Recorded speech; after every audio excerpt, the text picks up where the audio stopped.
Good morning, everybody. I'd like to welcome you on behalf of Essex Golf and Country Club, Williams Food Equipment, myself, our chef at Essex Golf, John Kukucka, and our sous chef at Essex Golf, John Romians. I'd like to welcome you to our cooking class for the next few weeks that we're going to be featuring for you. Before we go any further, we'd like to thank all the front line employees that are going in working day in and day out, whether it's in a hospital, fire, groceries, whatever they do, driving a truck to make sure that we have all the supplies we need at our grocery stores. We'd like to thank them from the bottom of our heart.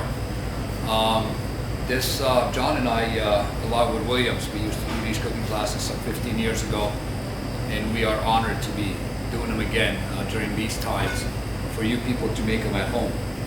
The recipes that we're going to feature are very simple. They won't take you half a day to make, and most of the time it's maybe 20 minutes or less, or half an hour to get a dinner going. So with all that said, we also like to take Colonial Coffee as well as Williams Food Equipment, because there is going to be some raffle prizes that we're going to be giving away once you register to watch. And also we encourage you to send us a request for what you would like to see, and on every 4th episode we will definitely feature whichever item gets to be the most submitted.